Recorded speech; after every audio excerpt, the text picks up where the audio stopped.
What's going on, guys? Welcome back to LOI Fan TV. I hope you're all keeping very, very well indeed. I'm joined once again by Luke Jennings. Luke, how are you, man? Oh, good, Ross. How are you? All good, man. All good. Yeah, yeah. Well, that depends on what context you're asking me, I guess. We won't get into that just yet. Just yeah.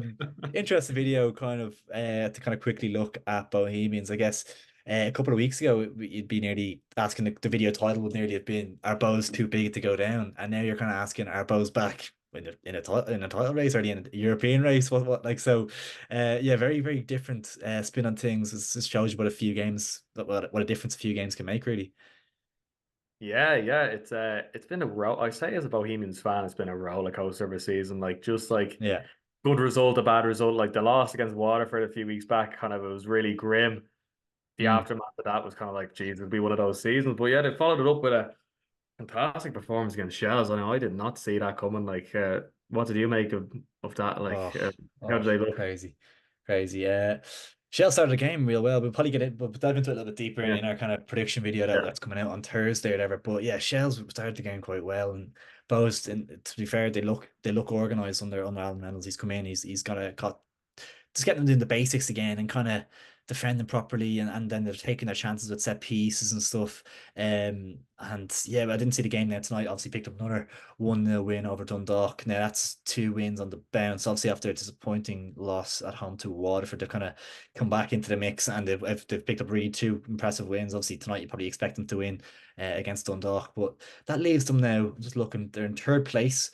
They're 1 point ahead of yourselves. Obviously, you do have a game in hand, but they're two clear paths with same games played. Level on points at Derry, 5 points behind Shells. It's just like it's kind of like crazy how they've come back into the mix all of a sudden. It's Isn't mad it? what It's two wins mad. can do for you. It's crazy what Yeah, two wins can do. Like I'm just looking here and like since kind of they played ourselves and we won 3-1. Like they've conceded no more than one goal a game. Like obviously they lost 1-0 to Waterford and yeah, conceded a goal to Shells, but like tonight with the clean sheet against Dundalk and like they just Reynolds, as you said, got them back to doing the basics. Like they're back to defending from the front and yeah, taking their chances. And look, as a Bowes fan, that's all you can ask, I suppose. You know, they want to win games, they're winning games. Happy days, you know.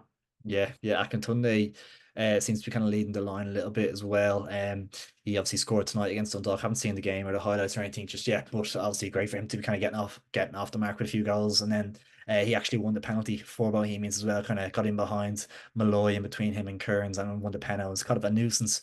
And you kind of always knew he was like obviously I thought he might have got a bit more game time under Divine, but obviously Afalabi last season was that indispensable, wasn't going to get replaced out of the team. And Akintunde's come in this season. Obviously, just then Reincourt there. I think it's Piszczek as well, another striker option they have. But he seems to be the kind of main focal point of the attack. And he's been a good player in the league for a while now. And it's kind of one that's gone under the radar in terms of an option they have, really. No, for sure. Even at Derry, like I remember when he left Derry, I was thinking it was quite harsh, like because he always did Yeah. get goals. I know he's Yeah. not Yeah. your week in week out regular star player, like but he like if you give him an opportunity, he'll put it away. And his stats over each season like reflect that. So like he's a good asset for Bowes. Like and even like you look at Bowes, like I know the squad was a bit thrown together, and maybe it's only starting to gel now. But like they've Yeah. really good young players. Like you've Keane Byrne, you've James McManus, you've James Clark. Like Yeah. so and James Talbot can't get back into the team with how like you know how Good they're keeper, doing that fella. Yeah. so yeah so look it's there's healthy competition for places at Bowes at the moment and I suppose that's more you could have said at the start of the season so like yeah long may it continue for Bowes fans. Yeah, absolutely. And I kind of like even Paddy Kirk there. He's kind of got a good few years of League of Ireland experience behind him. He's a solid fullback. Jordan Flowers midfield in particular, he scored the two goals against Shells, but he's their captain. He's their kind of real leader. And I actually know him. Obviously, I'm a Wigan fan. He's a Wigan lad. Came up through the academy there and stuff. And he's spent a lot of time kind of traveling around Europe and stuff. And he was at Dundalk for a while as well. Won a league title or two there, I think, as well. And plenty of experience. And he has that bit of quality as well in certain moments and that bit of know-how to kind of get over the line and stuff. And yeah, as you say, you kind of have James Clark there. Even Danny Grant can't really get into the team and stuff. Like No, they have options, they have players there, and it begs the question, I guess, like how what's the limit for Bowes? Are we gonna is gonna have a case of will they plateau into kind of fifth maybe or something? Obviously, kind of a lot of competition in that top four ish area, or do they have the potential to kind of crack it and really challenge?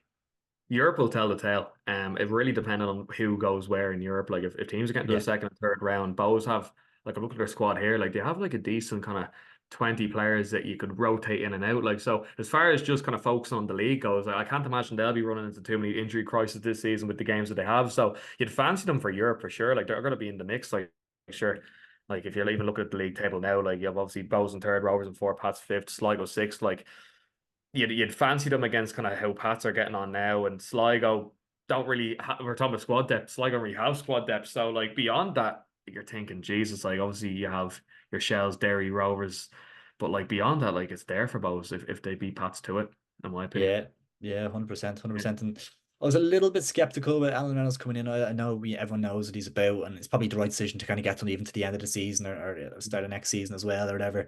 It wasn't the most like progressive appointment in terms of like trying to instill maybe a style of play and really trying to go somewhere or something. But maybe that's not what they needed right now. They needed that kind of steady pair of hands just to kind of guide the ship into away from any trouble down the bottom that they were. It looked like at one stage that they could have been in. But Reynolds seems to be the man that just kind of obviously he has experience at Waterford, plenty of experience in the FEI set up at Waterford and stuff as well. And he seems like that it's been the right appointment so far anyway. Yeah, well, like he got Waterford fourth. Was it their first season they got up? They I got them think fourth, so. and then Yeah, yeah, they yeah, didn't. Obviously, they were a new club, so they didn't get into Europe. So that kind of gets forgotten about. Like an yeah, unbelievable achievement from his behalf. And then he kind of whatever fell out of management and kind of was being assistant at Derry, assistant for Keith Long at Waterford, like with the 21s. Like so, he seems to be well regarded everywhere he goes. Like it's kind of just one of these things. Like he doesn't really have. When I think of Alan Rance, I don't really think about a style of football. I kind of just think about yeah. somebody who's well regarded in the league. So. Yeah, it's kind of interesting. This bow is it's a big job for him and it's big boots to fill. But so far so good. 100%. Yeah. I get like I guess yeah, you kind of looking at the league this season as well. You can get like a certain batch of games where it's a tough run of it. I know none of the games are easy this season, but then you can get a little batch where you can kind of okay, you can pick up a few wins here. Maybe that's what they have right now with kind of Dundalk and I think they've drawn it up next and stuff. It's a good opportunity to get some points on the board before obviously well, they want to Talk Park, which kind of takes it out of the equation. But you get certain batches of games like I'm looking at Shells at the moment, for example. And I think we had Bows. We have Drogheda and Pats coming up with Derry not long ago. Like you kind of get certain batches where you have tough Yeah. spells, and then you're gonna have a couple of easier ones then as well. Yeah, it's just the nature of the beast with the 10 team league, isn't it? Like you're looking at Yeah, both these two games, they've drawn and they've Dundalk. Like you'd be fancying them to get 6 points out of that. And like yeah, where does that leave them then? You know, all of a sudden you're talking about them being on the same points as Derry and off Shells. So it's yeah. uh it's just one of those seasons. Like it's like you just had to take it week by week. But yeah, as I said, Alan Reynolds is doing a fantastic job so far. So fair play to him. Yeah, absolutely. Fair play to Alan Reynolds, and yeah, Bohemians fans will be rightfully delighted with their weekend of footballing action. But if you had to make a claim for it, Luke, yes or no, to finish off the video, do Bohemians get European football next year? Do they get the top four? We'll say top four. Will they get top four this season? I'm gonna say yes. I think they'll finish Yes. fourth. Yeah. Oof, really? Yeah. Yeah. I just Pats just don't really like.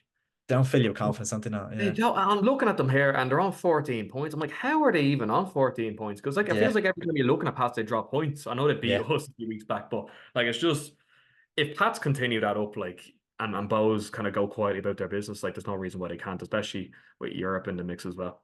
Yeah. Yeah. I'm What do you think? gonna still lean towards no. I think they'll finish fifth or sixth. I think they'll finish fifth or sixth. I think they'll kind of plateau a little bit into that center point. Depends on what happens in the summer, as you say, with European football and maybe a Mm. few ins and outs and stuff as well. But yeah, I think they will be drop off a little bit. Like Shell probably could have nicked something on Friday. Dundalk, I think Acton they scored in the 81st minute or something. So like these games can swing so easily. You just never Mm. know. Like, For but sure.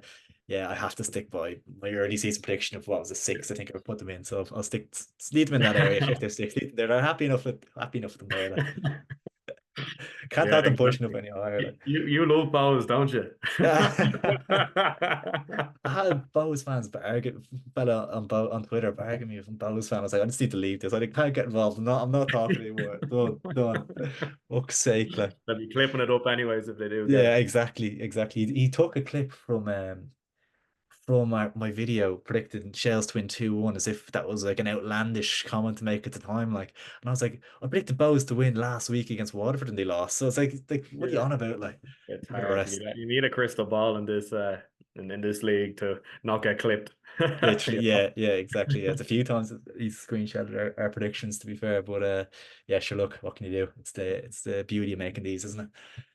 Yeah, well, there you have it, guys. Our thoughts on Bohemians that will kind of bump back into form. Kind of what just after the quarter mark of the season, they're kind of in third place now, looking up rather than looking down, which is maybe not what you would have thought maybe 2 weeks ago. So, definitely a good couple of wins for Bohemians, and we'll see how they get on in the coming weeks. But yeah, just a quick one just to check in on our loyal Bohemians fan base.